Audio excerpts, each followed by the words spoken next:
Now, I will say, in this class, you can speak up. You can speak up loud.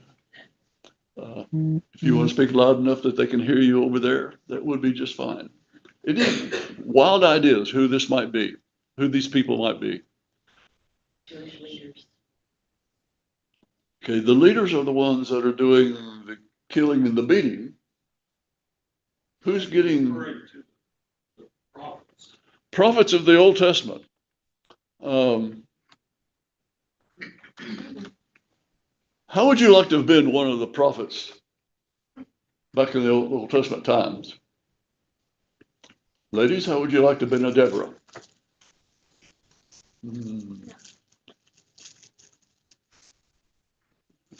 They had a hard task. People would listen to them for a while. Most of the time, they didn't like what they said. Jesus addressed this in one of his discourses. Find my verse.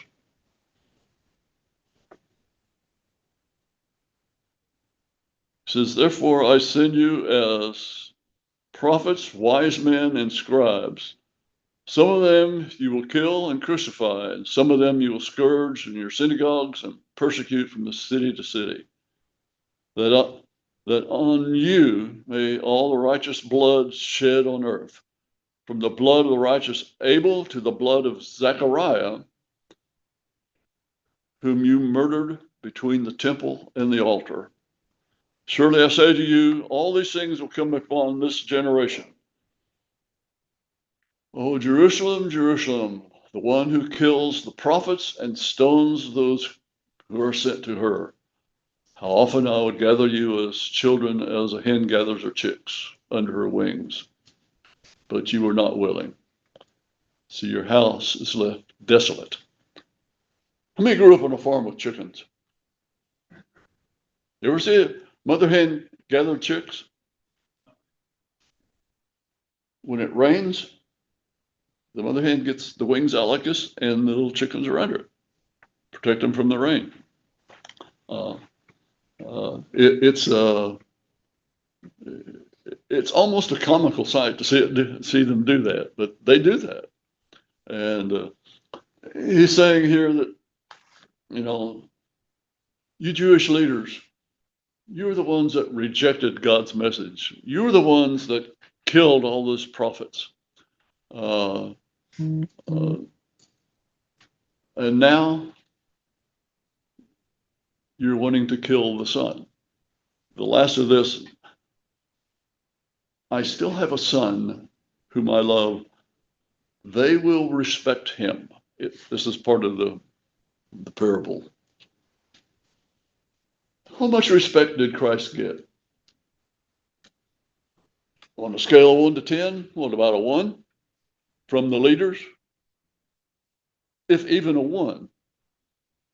A lot of times in his teachings, he directed it straight at them because, well, by the time of Christ, the laws in the law of Moses had been expanded way beyond what it was. One of the things in the law of Moses was about the Sabbath, about not doing any kind of work on the Sabbath. They made that into 1 or 2 sentences and about 600 more things that you can't do. Uh, uh,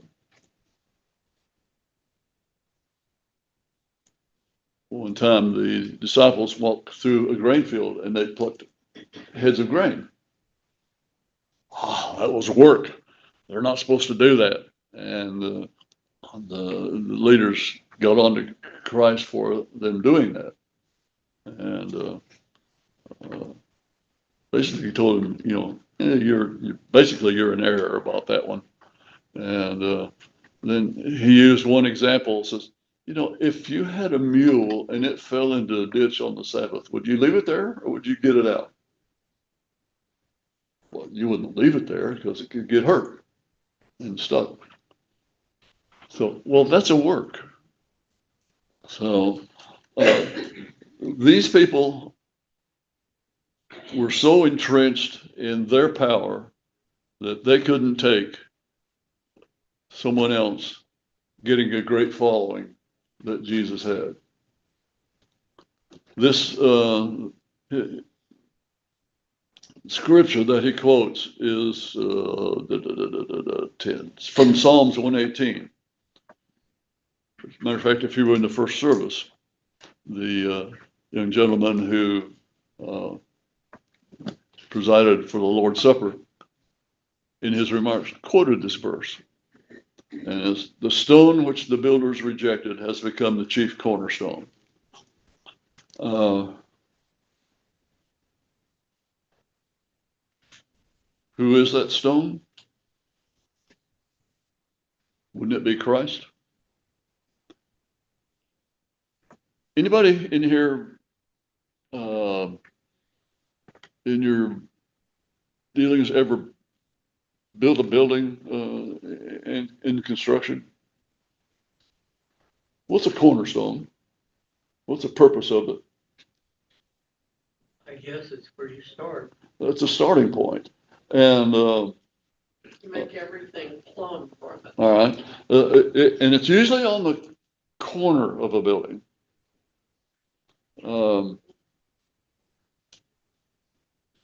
You want a wall straight.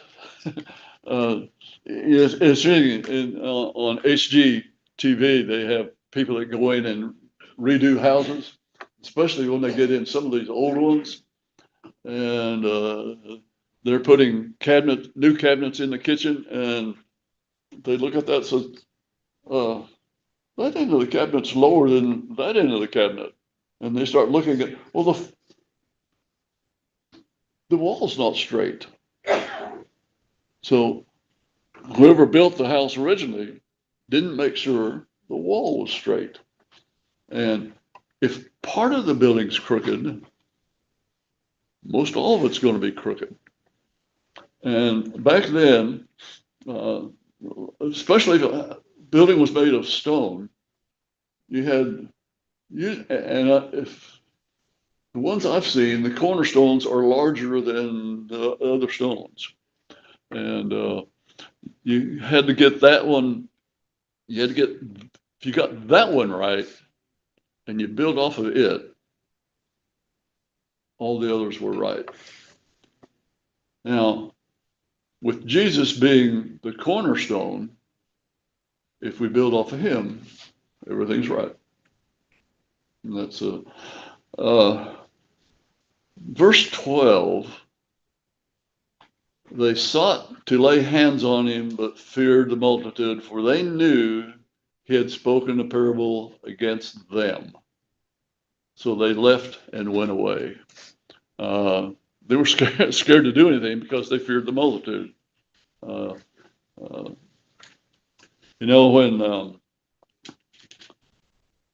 have you ever been reprimanded and liked it?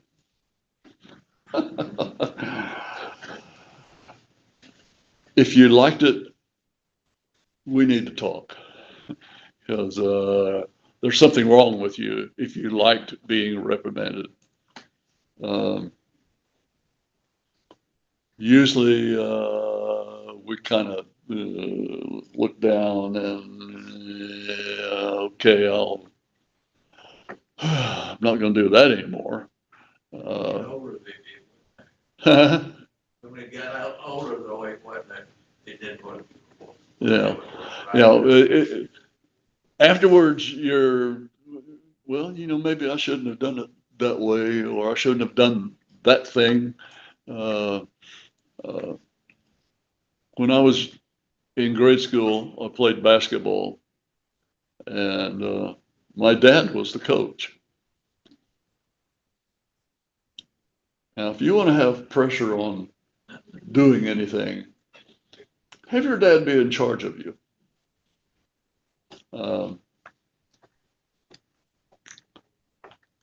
I think I purposely never tried to do anything wrong because I knew he'd correct me. And I didn't, being a player, you always want to do things right. And but there are times when somebody didn't do what they should have in the game, and they would be corrected. Uh, these people, the scribes, the chief priests, the elders, didn't want to be corrected. They were right. We are the ones in charge, especially the scribes. We know the scripture because we copy it so we can have fresh copies all the time. So we know them, but don't be telling us. You don't need to tell us what scripture says. And they didn't like to be corrected. So this is another instance where they were ready to take care of Jesus, only they feared the people. The whole point of this is from the time of the prophets up till now, those who tried to instruct the people on God's way basically were persecuted. They were stoned, they were killed, uh, they weren't followed. Uh, some of them they might hold in high esteem, but they didn't want to do what they said. So, uh, think of the time when Moses led the people out of Egypt until they got to just before they crossed Jordan. Did they stay true to God all that time? No. It's hard to imagine being in that group and see part of the Red Sea part so you could get away from the Egyptians and then see it come back together to kill all those Egyptians and then go, yeah, we need to worship idols. Come on. Now I know that they spent hundreds of years as slaves in Egypt, and the Egyptians worship idols left and right, and that's what they were exposed to.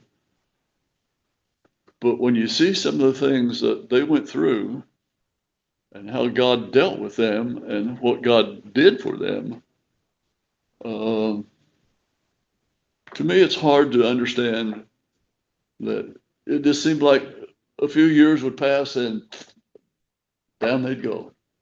And but then you get to think, well, are we any different than that? No, we don't worship idols. There are a lot of things we don't do. How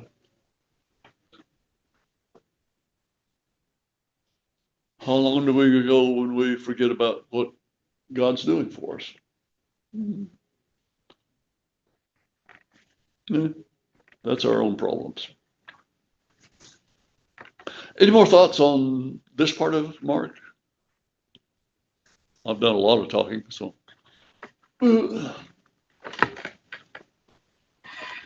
I had bypass surgery years ago, and they took an artery out of here to do that. And now turning left sometimes is a challenge. Taxes.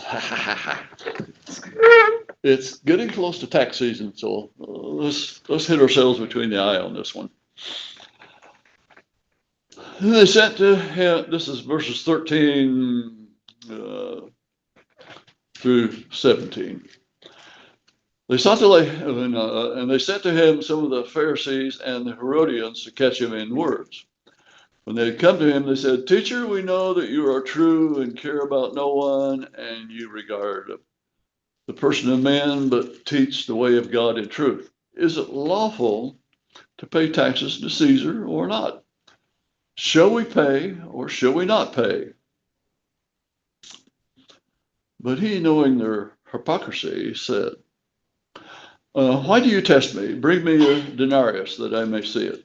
So they brought it to him, and he said, whose image is on this? And the inscription. They said, well, it's Caesar's. And his answer is, well, then render to Caesar things that are Caesar's, to God things that are God's. Does anybody know who the Herodians were?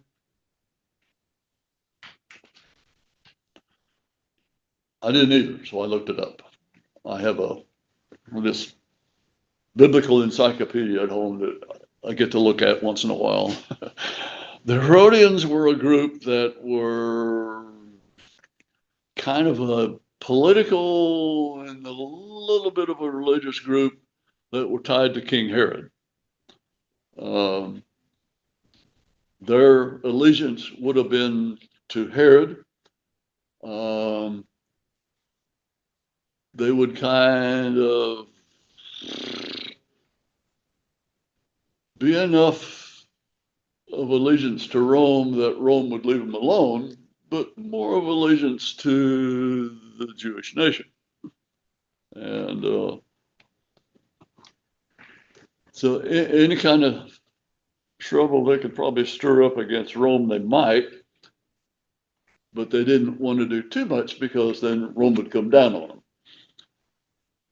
This is part of the group that's now coming to Jesus about this tax deal. Pharisees. What are some traits about the Pharisees? What did they believe in? The laws, Say again? the law of Moses. Okay, they were the law. The Pharisees, what's the difference between a Pharisee and a Sadducee? Pharisees believed in the resurrection. Okay, the Sadducees did not. When I was a teen, somebody said, here's an easy way to remember this. The Pharisees believed in the resurrection, so they are fair, you see. Sadducees did not believe in the resurrection, didn't believe any kind of afterlife, so that's kind of sad, you see. And I thought, okay, fair. They agreed. Now, and I've heard that the Pharisees were more of the wealthy group in the Israelite nation. Do the real wealthy people like to pay taxes? Do we poor folks like to pay taxes? No. But it seems like the more wealth you have, the more, I'm going to hit that if I don't move the more you want to get out of paying taxes. And the Pharisees kind of figured it that way too. And they wanted Jesus to say, no, don't pay it. Well, then the Herodians would come and say, well, now, wait a minute. Rome says we have to pay. They don't pay. They'll come confiscate everything. And he says, well, then you need to pay. But they say, well, no, wait a minute. Why should we pay Rome taxes? They're here trampling down on us. So they thought, we've got him.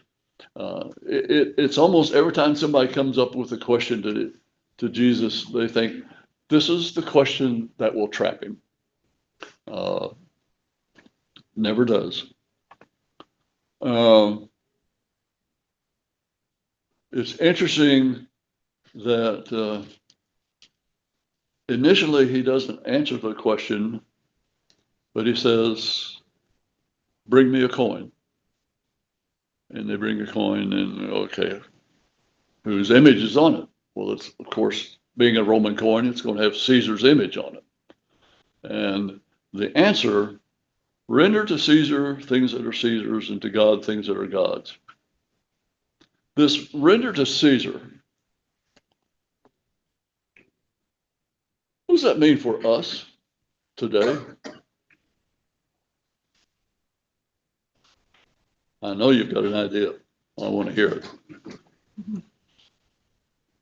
We should obey our laws. And pay our taxes, pay our Okay. taxes. Part of it's, if you have some kind of income, the law of the land says you pay tax on that. Are we supposed to obey the laws of the land? Yes. Does his answer pertain only to taxes? Wouldn't it apply to any law of the land? Romans 13. There you go. Speed limit out here is, part of it up here is 25, probably because there's a school up there. Is it okay if I go 45 down this road? Good luck. If you wanted to. Yeah, if I want to, I can. You get to pay for the. Uh, Probably better not do- even go 27. Yeah, On that road. there's a deal on I believe it was on either on the internet or Facebook. This guy was driving 22 miles an hour. He wouldn't go 23. He wouldn't go 21. He was driving 22 miles an hour. Finally, a policeman saw him and followed him, and he kept going 22 miles an hour. So he stopped him. He says, asked for his license and stuff. He says, why are you driving just 22 miles an hour? He says, well, that's the speed limit. He says, I'm going the speed limit. He says, no, that's the number of the highway. So be careful of the signs that you read. But yeah, I can go 45, 50 miles an hour down the street if I want to, but I better want to pay the fine. Or I better want to be escorted to the police station and have a more serious talk about what do you think you're doing?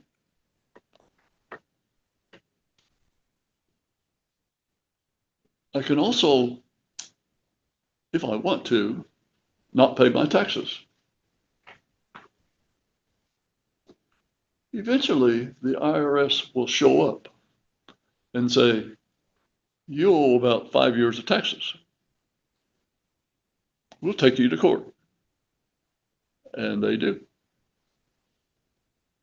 You better be ready to not only pay the back taxes, pay the fine, maybe some prison time too.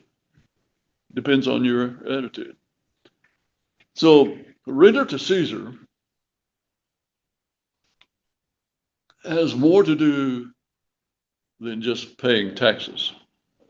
It has to, what's the other scripture about? Honor the king. Do you agree with the president? I don't care if you agree with him or not. Are we supposed to honor him as president? Yes. Have there been ones in the past that I would hard to honor? Yes. Will there be ones in the future that'll be hard to honor? Yes. If we're still around? Yes. Are there governors in this state that could be hard to honor? Yes. Do I have to agree with everything they say? No. Unique thing about this country and a few other countries is we get to choose who our leaders are. But if enough of you vote different than I do and get somebody in that I don't like, I still am supposed to honor him. And that is part of this render to Caesar. Now let's take the second part of that. Render to God what is God. What do I owe God? Besides everything. Specifics. What do I owe him? Praise. Praise. And talking about our leaders, God says we're to pray for. Yeah. And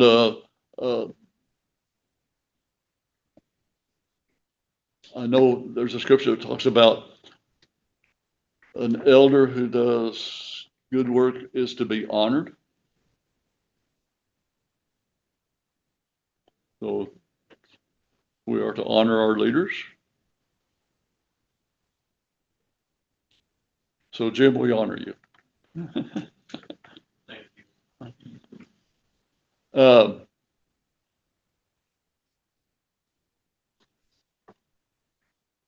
what else would involve rendering to God things that are God's? Time. Time. Our relationship to each other. You know, if I don't particularly like you, am I supposed to just make sure I stay away from him altogether? The problem isn't him, it's me. I need to change. You know, we are supposed to encourage each other, to build each other up. That's part of rendering to God what's God's. Uh,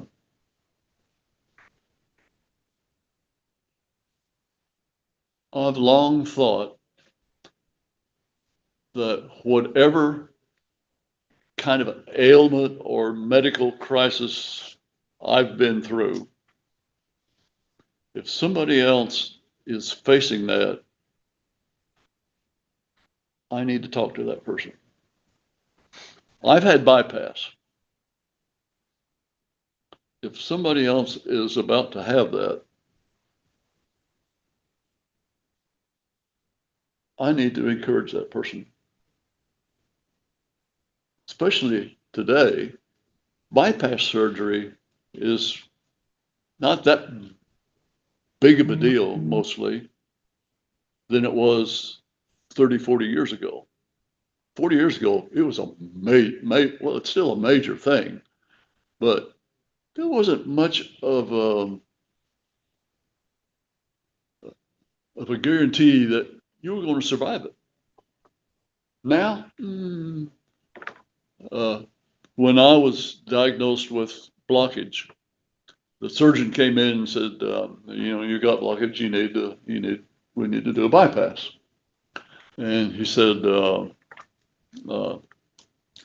now, if you want a second opinion, that'd be fine. And then he said, you know, I worked on the team that did Henry Kissinger and John Wayne. And I'm thinking, now this has been over 20 years ago. I'm thinking, Henry Kissinger, he's still alive. And he looks like he's about 105. So he's doing good. John Wayne by then had died. But didn't he die of cancer mainly? So, no, I don't think. I'm fine. We don't need a second opinion. Let's get on with it. He said, okay, well, this was on a Monday. He says, I'm all scheduled up through Tuesday. Why don't you just go home and rest? Don't do anything and come back then. We'll do it. He said, you might as well rest at home rather than here at the hospital. I mean, it's kind of nonchalantly kept me calm. And thought, well, if this is not that big of a deal to him, and he's the one that's going to be cutting me open, okay, I'll go home and I can go home and do nothing. uh, Being retired, that's what I do now. So, hey, you know, it was practice for now. Um, After the couple of days over, after the surgery was over, they gave me this little booklet of what to expect on the bypass. I think if I'd seen that pamphlet before, I would have been concerned because I didn't know quite what all they did. I knew they cut you open and this breastbone here, they have to cut it open and then they work on the heart. That's all I knew. What I didn't know is they bring this machine up beside you and take one of the arteries. They hook this machine up to you, and that machine then becomes your heart. And I'm going, when I read that, I go, what? My heart's not beating at all. Then I get to thinking, well, if they're working on the heart, they don't want it moving around while they're trying to work on it, because all you need is one little whoops and we're gone. So, and I think if I'd have known that ahead of time, I'd have been nervous is probably not a good word. I'd have been really concerned, but I didn't know that ahead of time. So, encouraging one another, I think maybe is one of our biggest challenges that we need to do.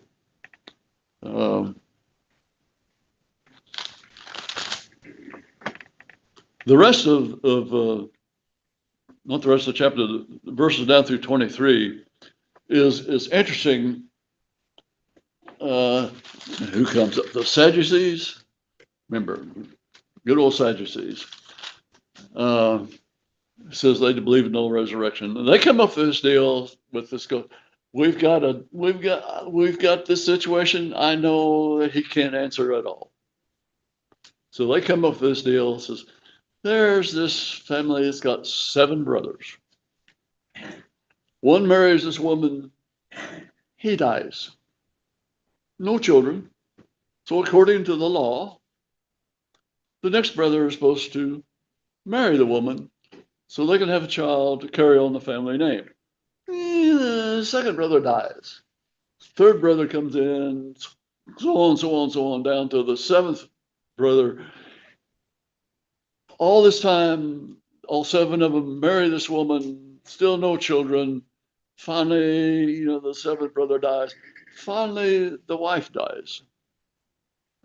My thought is, if she's marrying 7 guys, she's ready to die. But their thrust to all of this is, okay, now, in the resurrection, when they rise, whose wife is she going to be? If he says, well, the first one, well, what about all the others? They're legally married. The man dies. There's no, she can marry again. And, is she going to be the wife to all 7 of them? And, that. What if the brother's already married? Then he can't marry her. It has to be one that's not married. Interesting, when I read this, I think of, and well, whose wife is she going to be? I think of myself. I got married in 1966, and my wife died in 2005. 1 month short of 39 years. It's interesting, 1 month short of 39 years. She couldn't live another month. I sound like in 2006, I married again. We were married 15 and a half years. She died a little over 4 years ago. Whose wife is she going to be?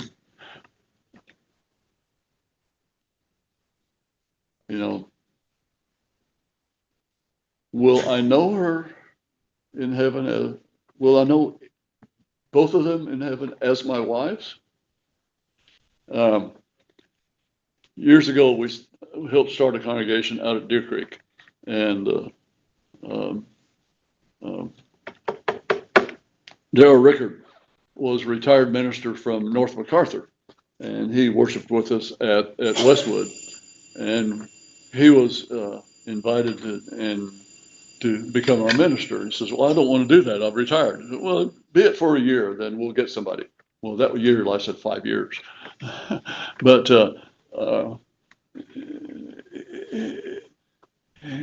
his take on heaven was, I think we'll all be 35 when we're in heaven. Okay.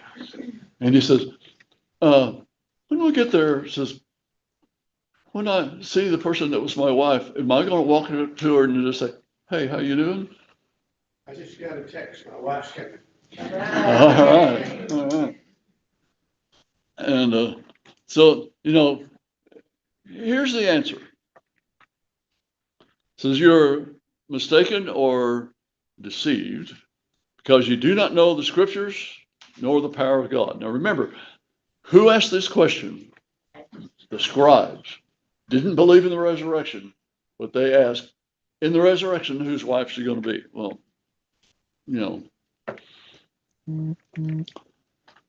when they rise from the dead, they neither marry nor are given in marriage, but are like the angels. So when you die, you're not married, you're not going to get married in heaven.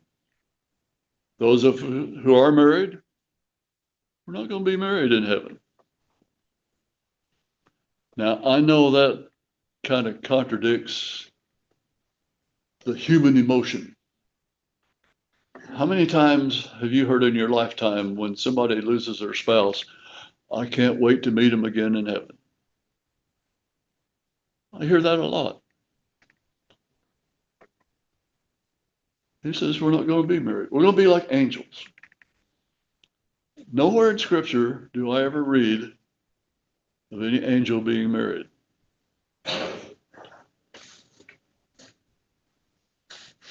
Speaking of that, how many angels have names? Can you name any of the angels? Gabriel and Michael. For those of you who read the comic strip Peanuts, there's a third one named. Charlie Brown was talking to Linus, and Linus says, there's a third one named Harold. And Charlie goes, what? Well, there's a song about him. Hark the Herald Angels. And so if anybody asks you to name the angels, you can name 3 of them now. But anyway, do we know what heaven's really going to be like?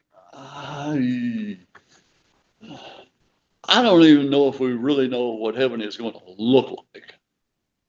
John gives us a glimpse of what he saw, and the only way he could describe it is to describe it with something that we know. I've used this as an example before in other classes. How many of you been to Hawaii? Do you know of anybody that's never been and tried to describe it to them? It's hard.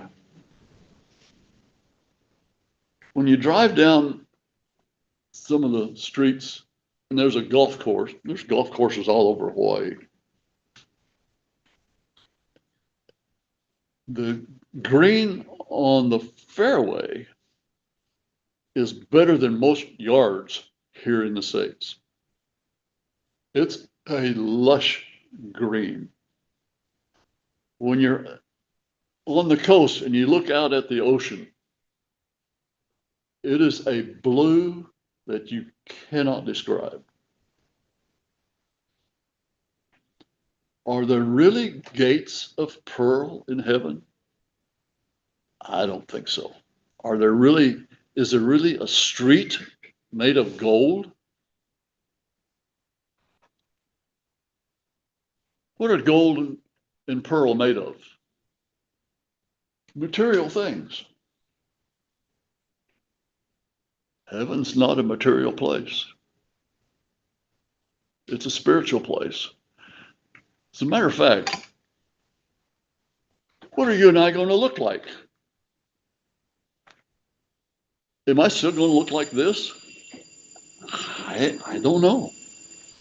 All we're told is we will be like him. What does Christ look like? What did he look like after he ascended? I don't know. So when the scribes hear this, uh, Jesus ends it with this. Now, concerning the dead that they rise, have you not read the book of Moses about the burning bush passage? Where God says, I am the God of Abraham, the God of Isaac, the God of Jacob. Not I was the God, but I am the God of Abraham. He says, God is the God of the living, not the dead. Well, these men were dead long ago, but he's still the God, even long before he talked to Moses.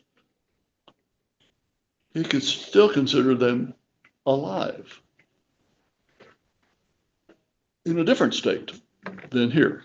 So he's not the God of the dead, but the God of the living. You're therefore greatly mistaken or erroneous. Um, Again, a note to them that you don't believe in the resurrection, you don't believe in life after death. So, he's basically saying you're wrong about everything about that. But you need to think of God as more than just your God, but God of those that have gone on before. Next week, I think Kevin is teaching, and we'll finish up chapter 12. So your assignment is to read the rest of chapter 12. And glad to have you all here. Welcome to the roll, Bill.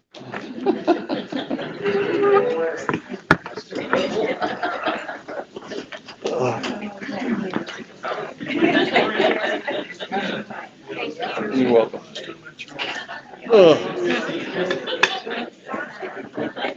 Whoever addresses the cornerstone has to be very careful to make sure the outside faces are 90 degrees apart because you're going to bring your walls off of them. Yep, that's right. Yeah. Yeah, I think some of those shows, Ancient construction. where they are redoing. And, well, this wall's not straight, or the floor dips down because the wall's not straight. And, it's all sorts of stuff.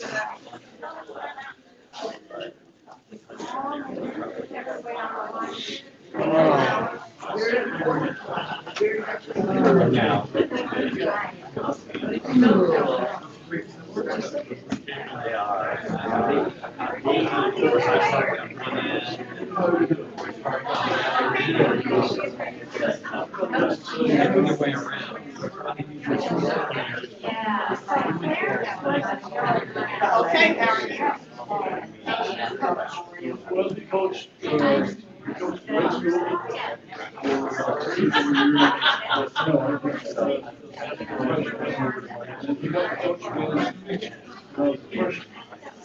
There's no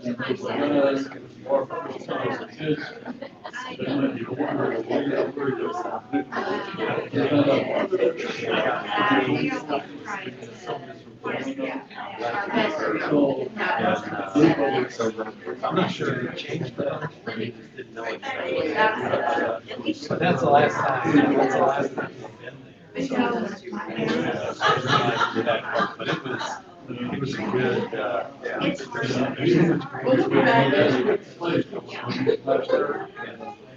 course, there's always it was kind of unplugged. But it was good.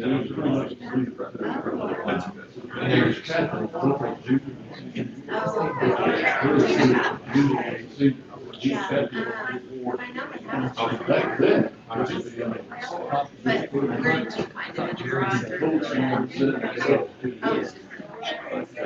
But I also read this. He said, I'm thinking, all right, so now I feel like I got this. I'm glad I didn't ask my game.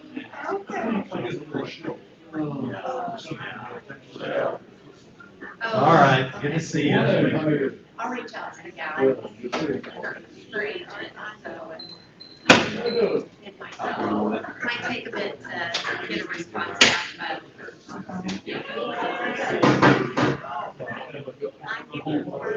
Jerry, good job. I gotta tell you, I'm almost embarrassed. Well, I don't do that right now. Well, I used to right away. Maybe somehow I heard with her. Just from China, like a youngster. And then he said, you're gonna go opportunity. Well done, well done. I like that. I was gonna bring up.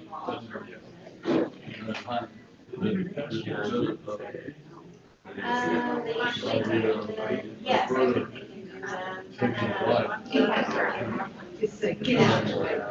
Go back and look at all this real international. They just want to bring up about Poland. He wasn't with you. The older. All right, sounds good. I'll find out about that for you. Sure. But if you go there, but if you Yeah, go I mean,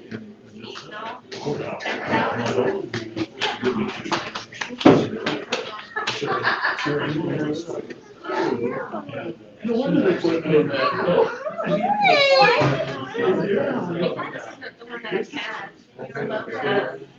that I couldn't find the new one. Yeah, say that right. That's good. Yeah, it's fun with them, and you'll notice in the summer, and they do, it's stuff that's very difficult, because it's very historical. Yeah, yeah. Oh, yeah, for sure. But you have to slow down to notice it. Notice the stuff.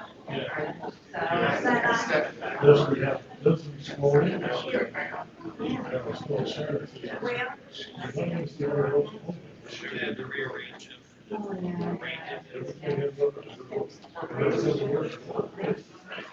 Yeah, we're the same way, because our guys always takes us the quickest way, and I know if James turns left out of our neighborhood, we're in the road, and which is not his favorite. The good thing is, well, once you're out of Logan County, you don't hit those. You can go clear down to Oklahoma City, down to Tuttle, and guys on all that, you won't hit those. Just Logan County. Yeah. It's just Logan County.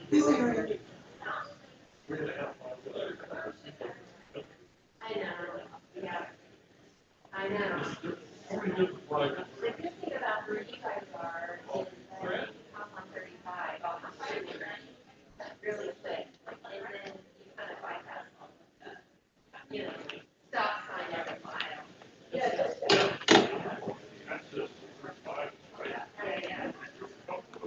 Yeah. The parking, the building, the issue is out that way.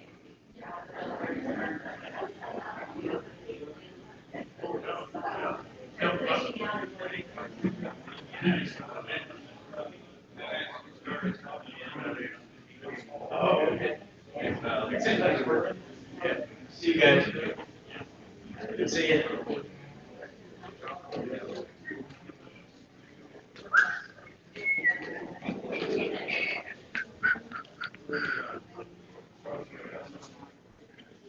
Ah, why is it doing that? Wow.